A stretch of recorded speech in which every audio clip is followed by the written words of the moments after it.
deserts, the driest places on Earth, covering more than a fifth of all the world's landmass, as dangerous to life as the highest peak or the coldest glacier. But in these harsh and barren wastelands, nature endures. People have lived in the desert since the beginning of time. Resilient and resourceful, they have developed unique cultures and deep spiritual bonds with these arid lands. But the modern world of commerce and industry is encroaching on the desert, claiming its resources, changing the delicate balance of life. Now, more than ever, desert people must adapt to survive. This series tells their story of struggle and endeavor, of humanity's continuing relationship with the most challenging places on Earth.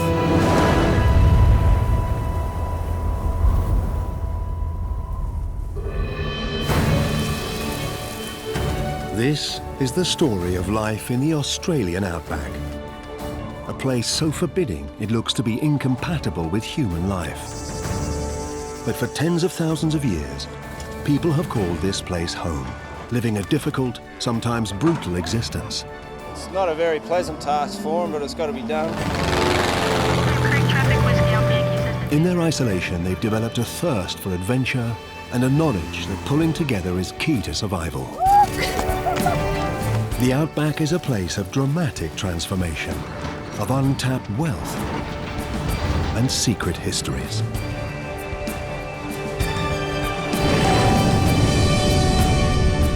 Whether braving the elements or hunting for treasure.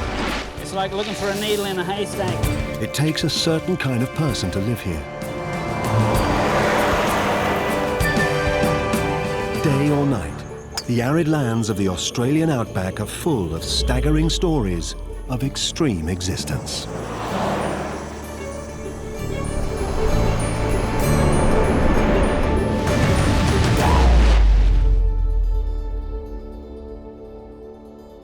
Almost all of Australia's population lives along its coastal fringes. Inland is a vast, arid space where everyone and everything seems to work in a different way. It's first light. Anna Creek's cattle ringers are bracing themselves for a long, hot day in the desert. Their task is to locate and corral a 1,000-strong herd of cows. The process, known as mustering, will involve gathering a herd together and driving them non-stop over 30 kilometers in the blistering heat of the Outback.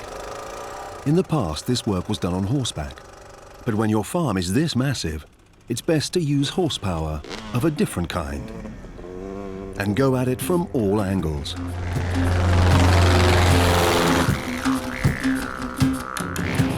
A 100 years ago, the practicalities of managing a farm this size was unthinkable. Stretching out over 2 million hectares of the South Australian Outback, Anna Creek Station is the largest cattle station in the whole world.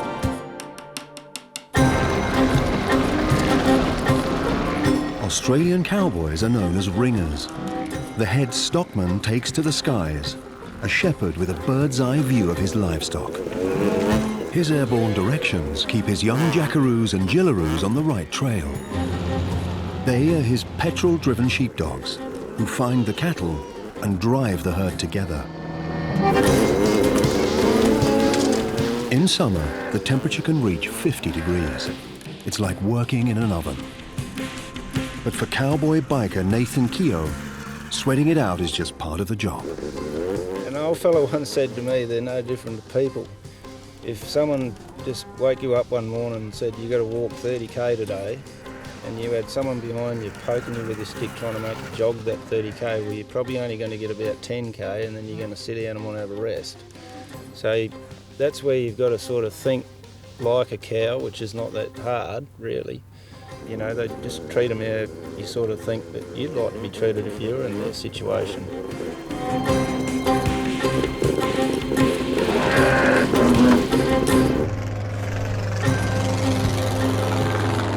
Despite being one of the driest places on Earth, plenty of grasses and shrubs have evolved to grow in the desert soil.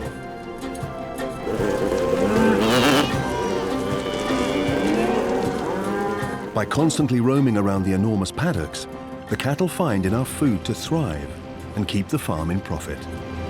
They're the money-making machines that sort of keep me employed pretty much, so you've got to look after it. The Santa Gertrudis breed is known around the world for withstanding hot, dry environments. They're also unfussy eaters and can graze on almost any vegetation they find. The young jackaroos and jillaroos come from all over the country to work on the station, but it's a grueling existence. For newbie Sophie Evans, it's a tough learning curve. No, it's, I don't know, probably 30-something degrees. And it's hot, especially on the bike because it's really, really hot. Like, the engine gets hot quickly, so yeah, sitting on a hot bike in the hot sun doesn't help very well. The reason I came here was because of isolation. Freedom, basically. Just being out here, doing the work is freedom, basically, because you've just got so much open spaces. Like, it's unbelievable how big it is. Apart from Antarctica, Australia is the driest continent on the planet, with desert claiming almost 1/5 of the mainland.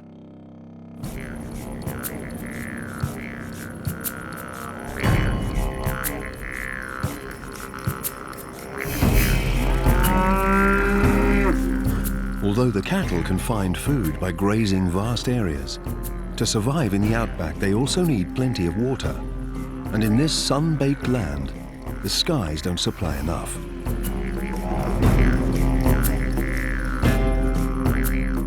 But in fact, there's plenty of water here if you know where to look. Beneath the earth, there's a geological phenomenon, an immense subterranean body of water.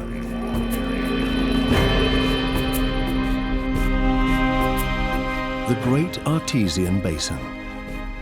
Extending beneath almost a quarter of the country, it holds a staggering 65 million megalitres. That's enough water to submerge all the land on Earth. It's Australia's greatest natural reservoir. Fresh water often rises to the surface in a series of springs, a life-giving force in an otherwise barren landscape. It was these ribbons of water that enabled the early settlers to overcome the challenges of living in the desert. By tapping into the basin, they became masters of their own destinies and sowed the seeds of an agrarian revolution in the outback.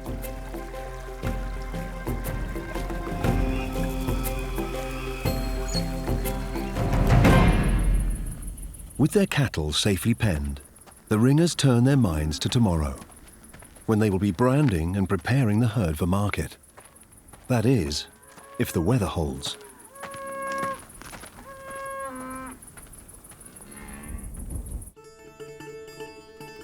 Just 20 kilometres from Anna Creek Farm lies William Creek, one of the smallest settlements in Australia.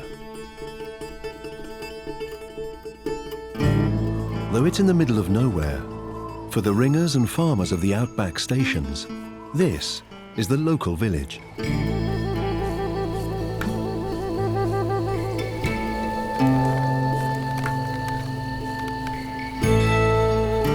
With a permanent population of just 3, it also boasts one of the most remote pubs in the world, the William Creek Hotel.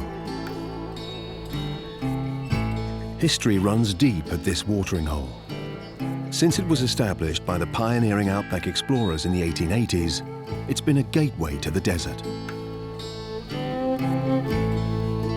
With plenty of regular customers. One of those soaking up the atmosphere is old-timer Bobby Evans, who's been a ringer all his life. Tomorrow he'll be at Anna Creek, helping Jillaroo Sophie wrangle the bulls. Yeah, Sophie is my niece, and I am proud of her carrying on the traditions.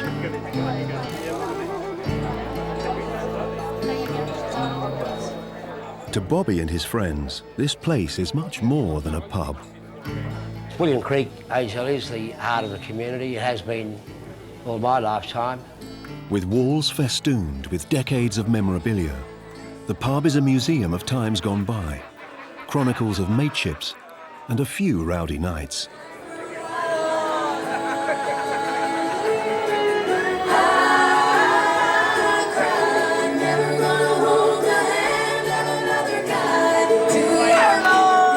In the Outback, they know there's nothing better than getting together with friends. It's key to staying alive and still smiling. A fact no one knows better than landlord Bruce. The pub's about as Aussie as you can get. We're in the middle of nowhere. We're 200 kilometres from the nearest outback town. Our community are our mates.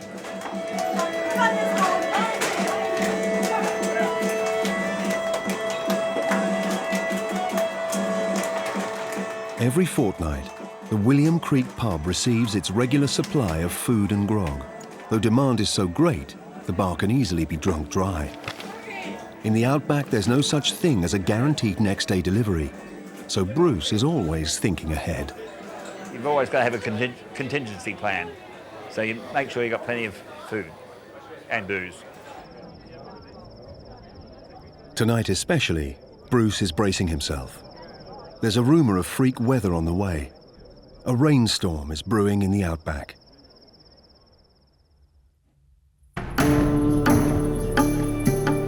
Despite the forecast, at Anna Creek Stock Camp, the ringers are preparing for a brutal day of cattle wrangling.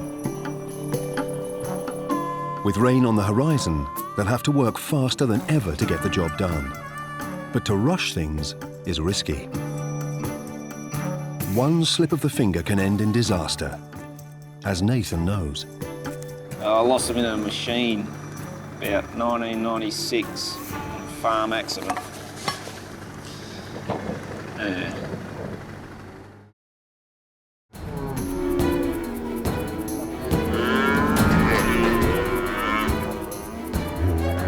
With a national herd of over 26 million cattle, Australia is the second largest exporter of beef on the planet.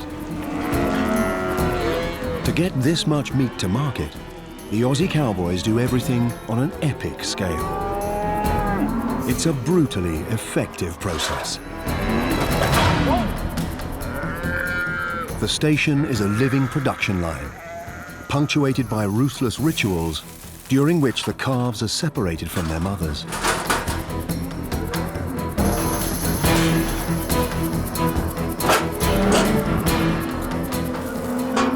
Yeah, mark here, that identifies the beast of this property. That there's an age mark. So just a number tag, so it says it's branded this year. The smell of burnt flesh and cries of distress fill the air. But for the young bulls, there's worse to come. Any male calves that come through, they'll get castrated. It's not a very pleasant task for them, but it's got to be done. Finally, Bobby arrives to give his niece Sophie some urgently needed help, managing the bigger, more dangerous cows. You do get a bit worried, but you have to have confidence in her. You have to be aware that you can get hit if you're not paying attention. The pleasure I get nowadays is watching the young people perform.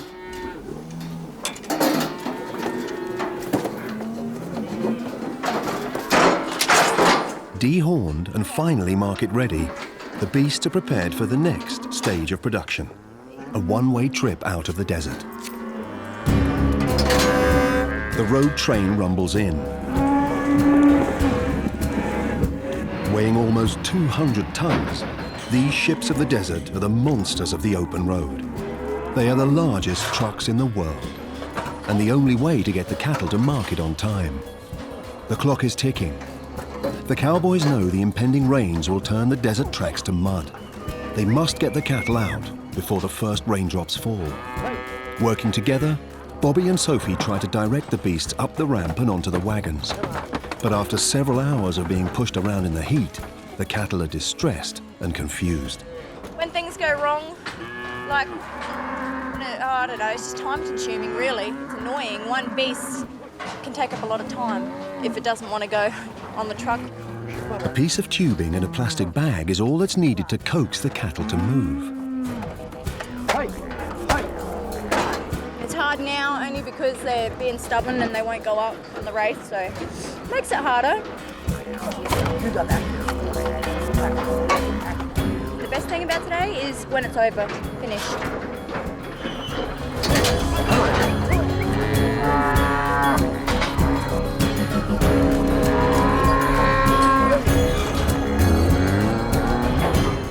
Some animals prove more difficult than others.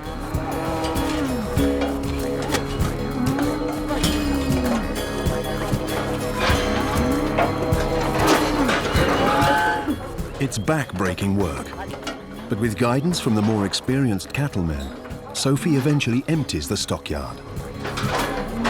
At last, the road train gets on its way. They've beaten the rain.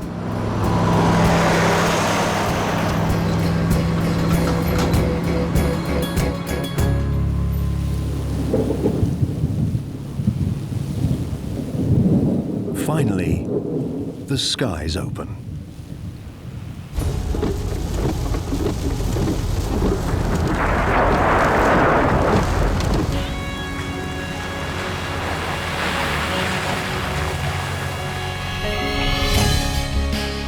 At the iconic Uluru, or Ayres Rock, the seldom-seen sight of rainwater heralds a spectacular beginning to the water cycle in the outback.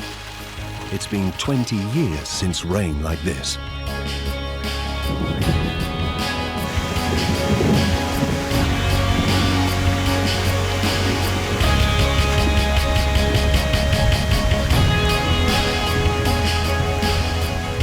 Though wondrous and vital to desert life, the rains spelled disaster for outback driving.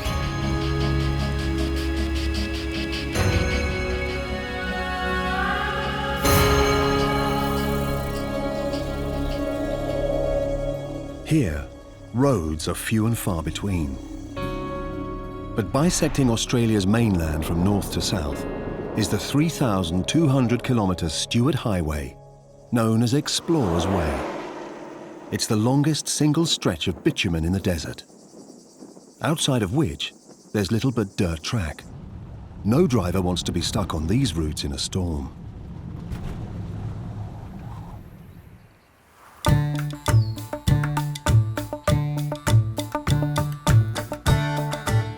Almost 1,000 kilometres southeast of Uluru, at William Creek, the rains have not yet arrived.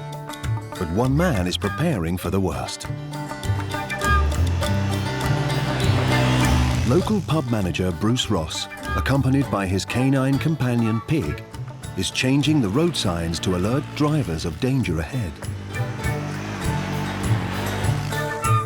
Although right now it's safe to travel, when it rains out here, it happens fast. Suddenly the roads become a muddy mess. Anyone ignoring Bruce's warning will be slapped with a big fine. Yeah, I am king of the road out here, really. I suppose it gives you a bit of power. The danger for drivers is not just getting stuck in the mud. Once the rains pass, the churned up tracks set rock hard in corrugated ruts, making them a potential death trap.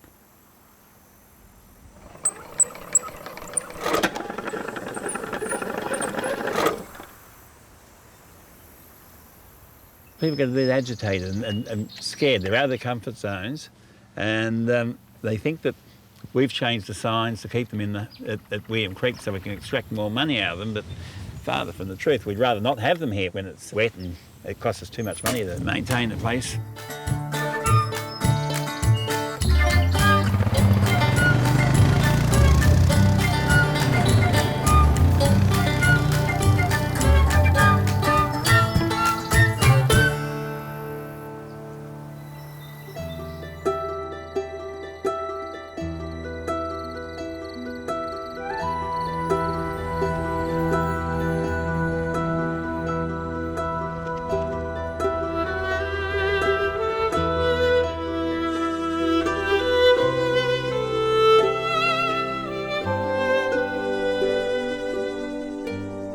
With the roads now closed, there's only one way to traverse the desert.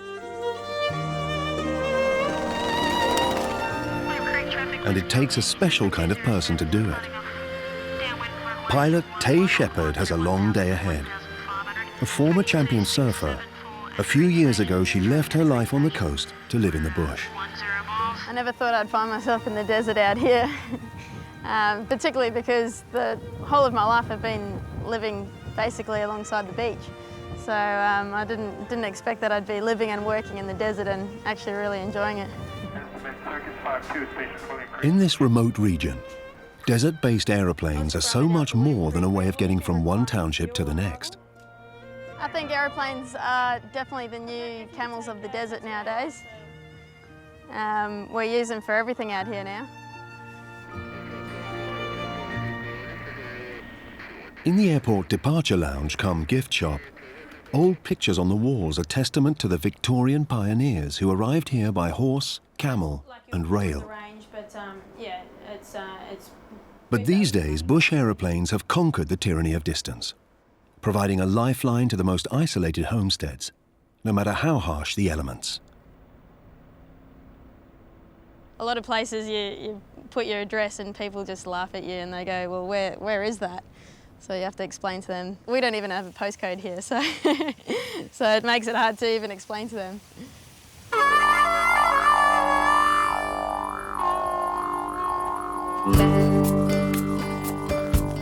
Tay makes a living from a mixture of scenic flights, mustering cattle, and community services. In these remote parts, the mail is usually delivered once weekly by road. But with rain on the horizon, Tay is lending a hand. It means a lot for us to be able to do this for the community because, you know, everyone really supports us in kind of everything we do, and it's good to be able to see the smiles on their face when they actually get their mail, when they think that they're not going to be able to get it because the roads are closed. So, yeah, it's good to be able to help out. We'll be conducting a left-hand turn, climbing 1,500 and tracking westbound Paddock Creek Station.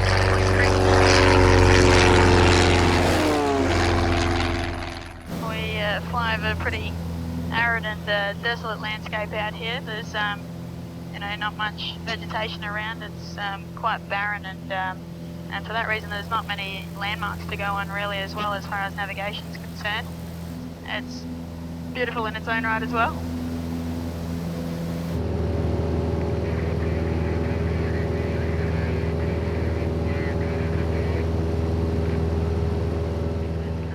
One of the great perks of being a desert pilot is the view from the cockpit. Today, on the mail run to Anna Creek Station, Tay is flying over one of the most spectacular vistas in the desert. This is Lake Eyre. In the heart of the Outback, in an area where it hardly ever rains, it's the largest lake in Australia. Lying 15 meters below sea level, Lake Eyre is the lowest point on the continent. This saltwater expanse is formed by rains flowing from all over the desert into the largest drainage basin in the world. It's an incredibly rare spectacle. In the desert climate, most of the rain that falls evaporates before it reaches the lake. In the last 150 years, Lake Eyre has only been full 3 times.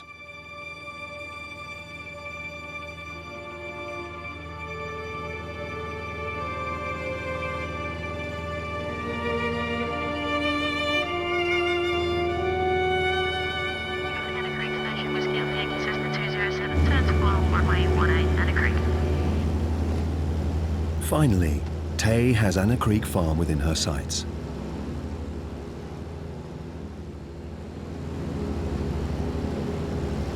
It's a bit different landing on, you know, dirt runways compared to the bitumen that we've got back at our main base.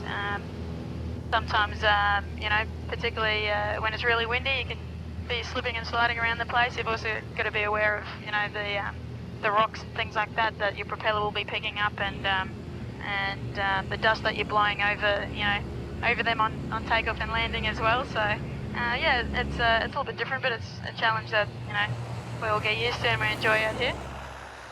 Anna Creek traffic, Whiskey Alpha Yankees, backtracking runway 18, Anna Creek.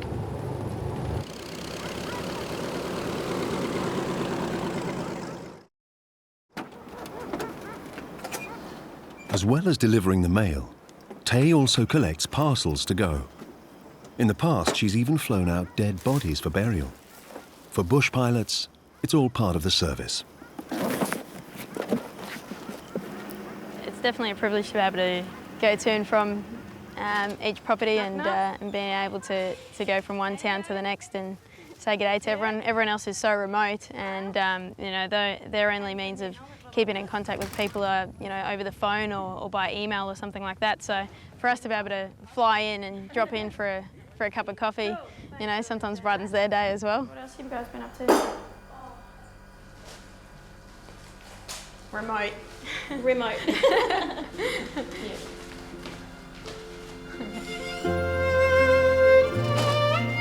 Tay knows almost everyone within the 500-kilometre radius that she flies. You meet people once out here and you'll remember them forever. Everyone ends up becoming great friends, great mates out here, because they become your extended family as well.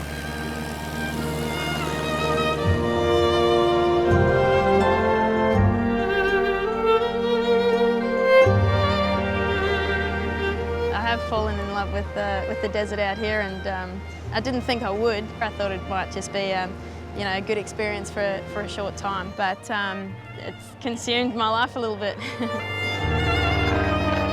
But the view from above is not all unspoilt wilderness.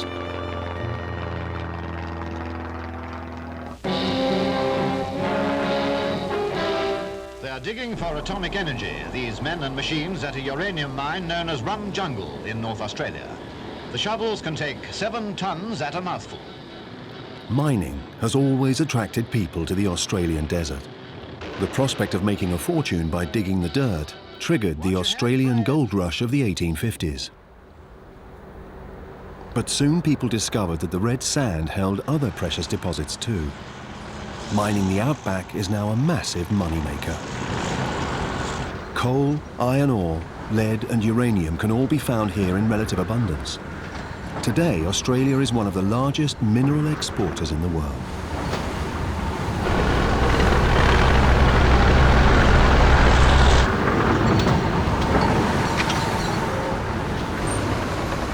But extracting on this scale is a complex, resource-heavy process that requires vast quantities of the desert's most precious commodity.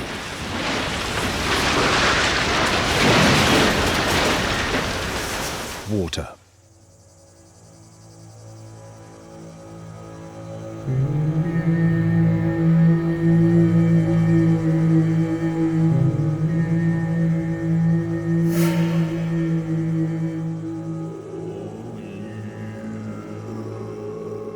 Behind this barbed wire is one of the biggest pumping stations on Earth, extracting subterranean water from the Great Artesian Basin.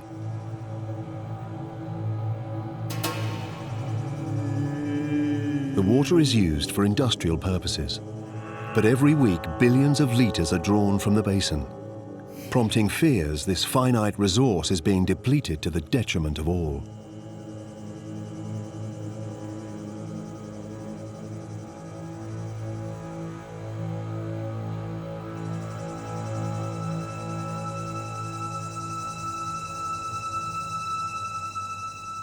But not all mining in the desert happens on an industrial scale. And sometimes it's accidents of fate that yield the most handsome profits. In 1915, a thirsty teenager named Willie Hutchison was wandering the bush in search of water.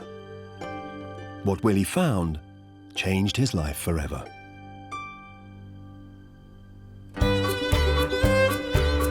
A new chapter in the story of the Outback began. Today, on that spot where Willie found treasure, stands Coober Pedy, a thriving town and a melting pot of cultures, where everyone shares a common passion, the love of the opal. Coober Pedy has a quirky charm that's made it a popular location for a number of Hollywood films, remnants of which still dot the landscape.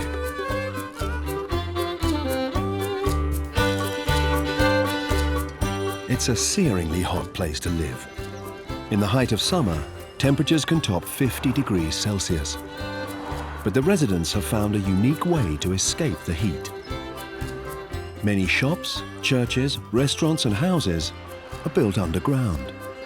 The streetscape is lined with doorways carved in the rock. Coober Pedy is a town of cave dwellers who are resilient and proud of their unique way of life.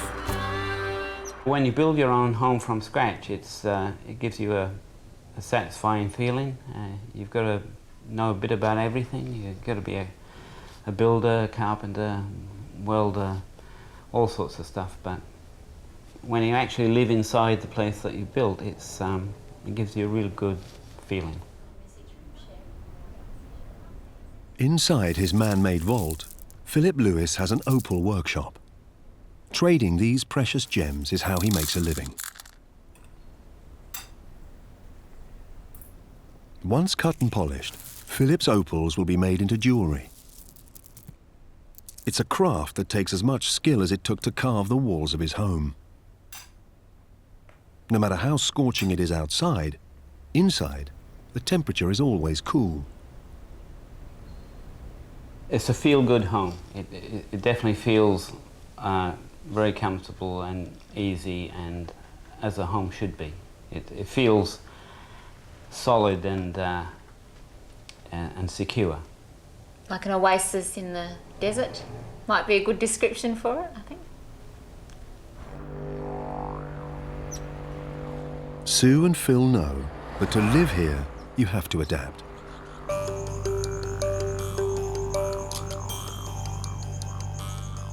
It seems that with a little Aussie determination, there's nothing that can't be done.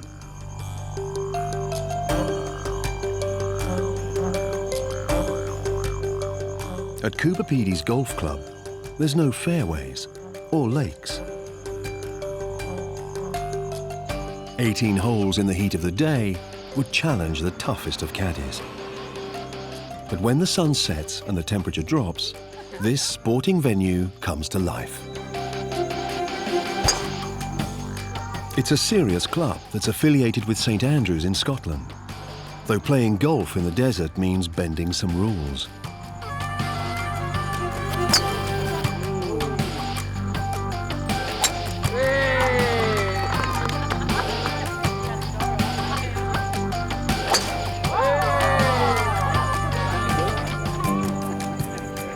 We've got fluorescent balls that we hit down the fairway, hopefully.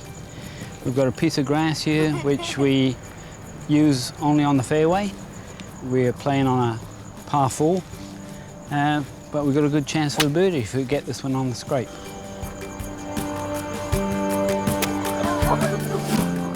While the miners' headlamps come in handy, glow sticks provide improvised lighting for flagpoles. With a bit of know-how and desert spirit, the club members have turned this into one of the most popular sports in town. Number one, there's no sun, so it's quite a nice evening. There's no flies to bother you. And it's comfortable, you know. You're still playing golf, you're still hitting the same shots. And, you know, you've got good company and it's a nice evening out. Usually, golfers dread the bunker. But here, even on the green, there's nothing but sand.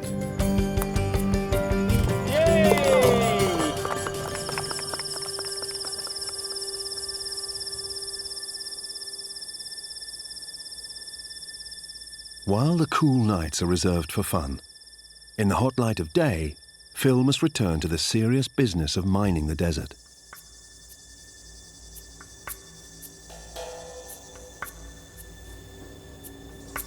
Here, the landscape surrounding the edges of town is dotted with mounds, scars left by previous miners.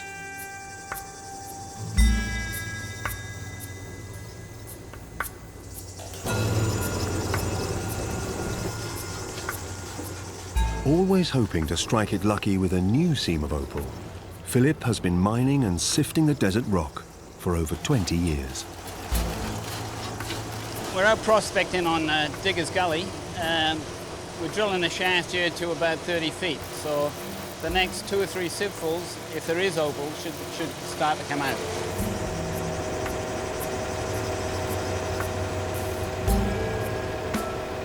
The son of a Welsh collier, Philip knows that though his prospects of striking it rich are slim, it's a better life than his father ever knew. My father came up here once and he looked around at what I was doing and he said he'd like to have his life over again and he wouldn't go down a coal mine again. He'd be out here looking for opal. Today, Coober Pedy is the opal capital of the world.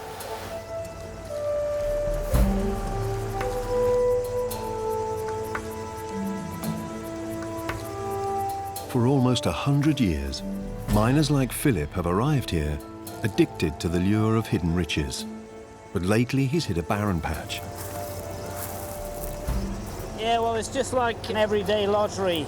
You're hopeful that there's a bit of colour that comes out that gets you all excited and fires you up for the next couple of shafts. Across the world, precious opal is exceptionally rare. It's been 70 million years in the making. Long ago, inland Australia was covered by ocean. Over time, as the seas receded, silica-rich liquid gathered in cracks and hardened to become opal. Today, Philip is hoping luck will be on his side. In temperatures topping 40 degrees, he's digging test holes, looking for valuable seams in the rock. Opal fever has a hold on him. You get up in the morning, you go out prospecting, you never know what you're going to find. I could drill up a big piece of opal that could be worth thousands, any shaft, any time. I love being out here looking for it. It's like looking for a needle in a haystack, and you get such a buzz when you do actually drill up a bit of colour. You get very excited and there's nothing like it.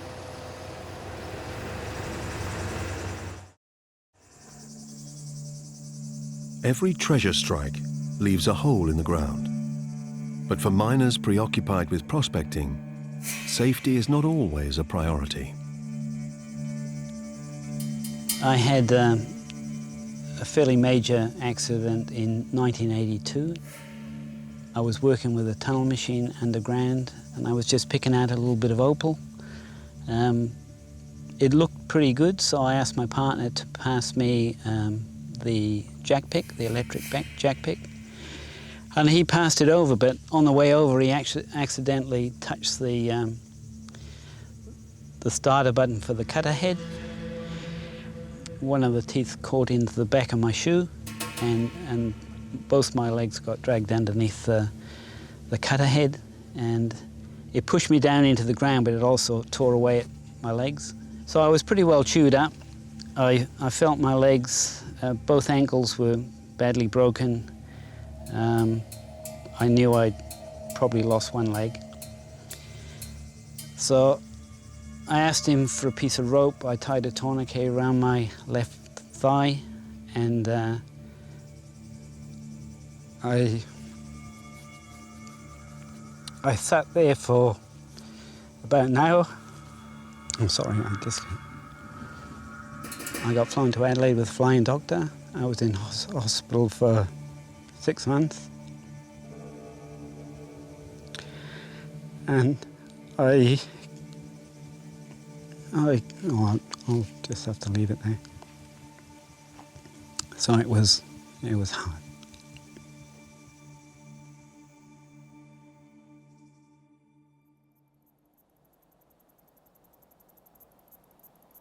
Philip lost his leg and spent more than a year learning to walk again.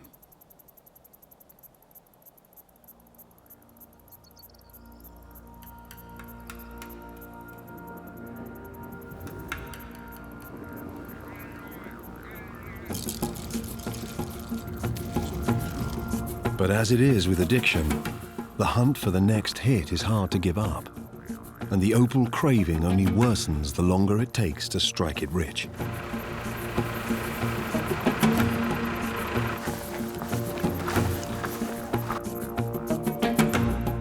Philip has set his sights on a dusty trench that he's been prospecting for months, but which has not yet yielded any treasure.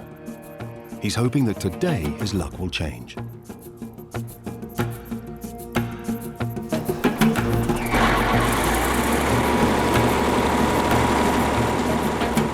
Usually happy to be working alone, Philip has teamed up with fellow miner Ashley, knowing that many hands make light work.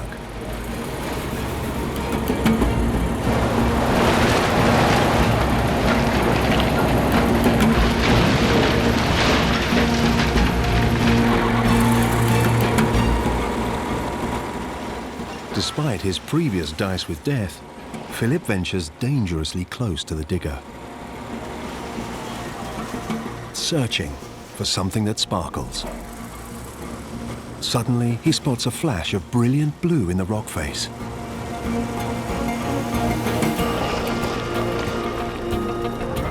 Ashley? Hey, Trace. Yeah, you got me a bit of luck, eh? Yeah, that's right. Bloody beauty. Bit tight. Ooh, sounds good. Look at that, Ashley. Yeah, it's nice, eh? Look at that. Beauty. It's easy to see why miners like Philip and Ashley hold out for a moment like this. At today's rates, this piece of rock could be worth as much as $400 US. I've seen pieces of opal the size of loaves of bread. And I'm not joking, they were big pieces. Knowing a big gem might be just a pick strike away keeps them mining for more. They call me lucky, really. It's the excitement of seeing that sort of colour, and it never looks better than when it's in the wall.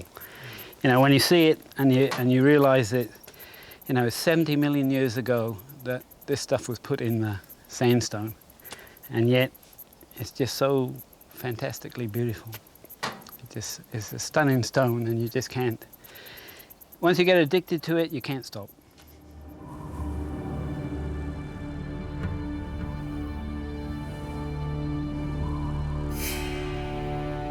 Not everyone who comes to the desert is searching for minerals. For some, the emptiness of the outback is its greatest virtue. This is Woomera Rocket Range, a missile test site built in the dry desert void. Land-to-air missiles can be fired here with little risk of injuring anyone below.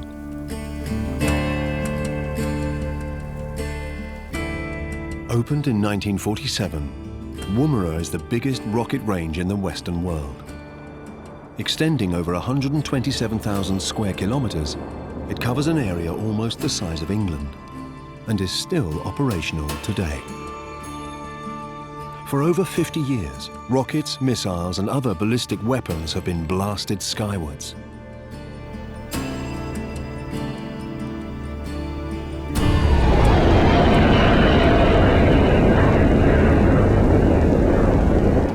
On the ground, disused bunkers, space debris, and relics from rockets point to a secret history of military testing. But the perception that the outback was an empty, lifeless landscape was far from the truth.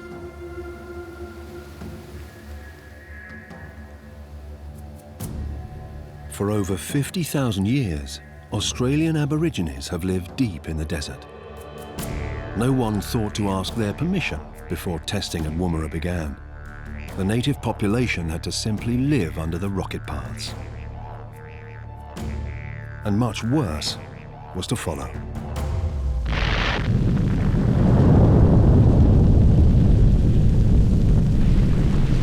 Following the now familiar blinding flash, the sinister mushroom rises.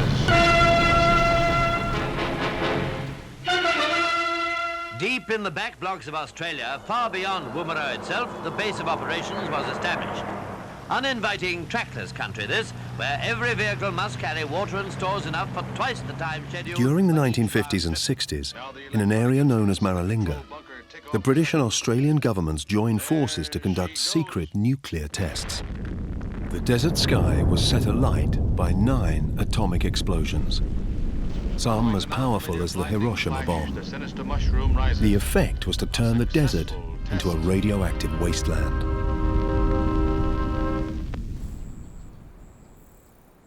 Australian Aborigines who'd lived on the land for millennia were forced from their homes.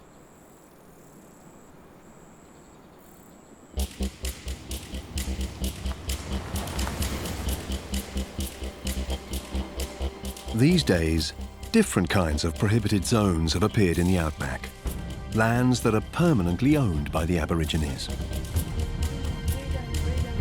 Almost 1,000 kilometres north of the bomb sites at Maralinga is Pukacha, a designated Aboriginal homeland where Indigenous Australians have the freedom to practice their ancient traditions.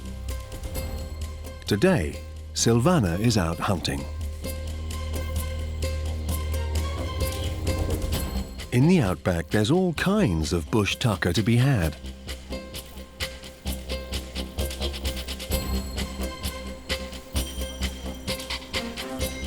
If you can catch it.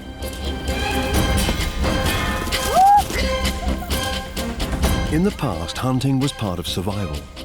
But these days, Silvana is after the thrill of the chase. Hunting banyan ko nyak. Min merak. O palo yan ngananan ko pa. Panya ka panya. Kuli panyela ranyang ka.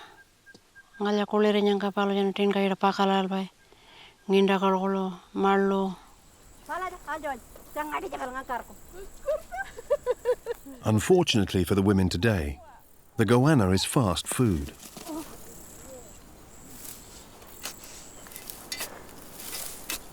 The women live in a nearby town with modern amenities, but here in the desert is where they feel most at home. Wan puting ka nyura nyana koka nga munwal jawin kinga nyana uro nyala rungura uro ngala nyana banyak tahu nangku ya puting ka kuji pada banyak ilang ana bangarani puting ngura pokol barar. Here in Pukacha, Silvana has a house. There's a school, a police station, a medical clinic and a grocery shop. It's a town typical of the kind successive governments have funded for Aboriginal people in an attempt to atone for atrocities committed against them in the past. Many people believe this urban-style living is poor compensation for what's been lost.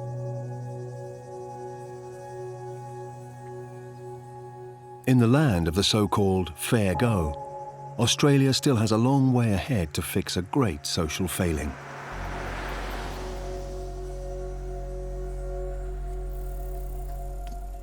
While the goanna's gone to ground, the women turn their minds to hunting another kind of bush tucker. Ngana na mukurang mako ngana na rawa mukurang pe an ko jako mako jawan jako ngal kon jako menang puyul pe kala menang malang ko juparan ko pe mala pulka yelal pe mako. Exclusive to the outback, the witchetty grub is the larva of the ghost moth and a staple of the Aboriginal diet.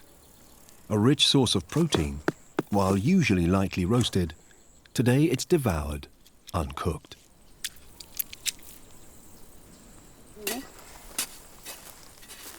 Suddenly, the main course is back on the menu.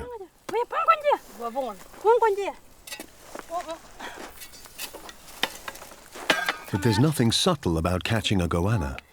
It's an ancient tradition that sometimes calls for a bit of grunt. Wangai lan ko pe pampa iranga enwe jananga kari pe menunindil pe marluk tin ka ko nginda ka ko janam menunyara pa lo ngal nya ko nindring pe janala.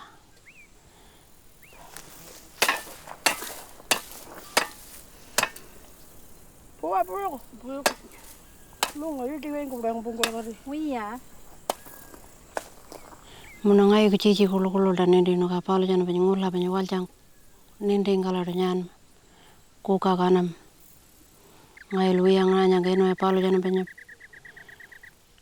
ngula ben palo jana waljang nyan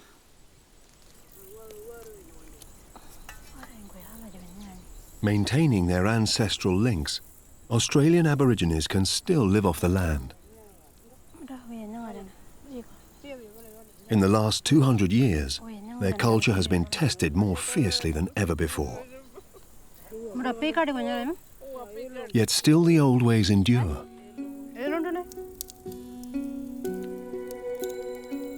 The ancient traditions hold fast. They are true survivors in an ever-changing desert.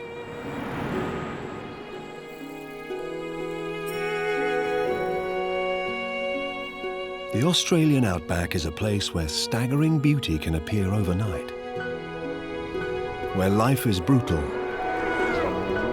and the rewards can be great. For millennia, mankind left only footprints in the sand.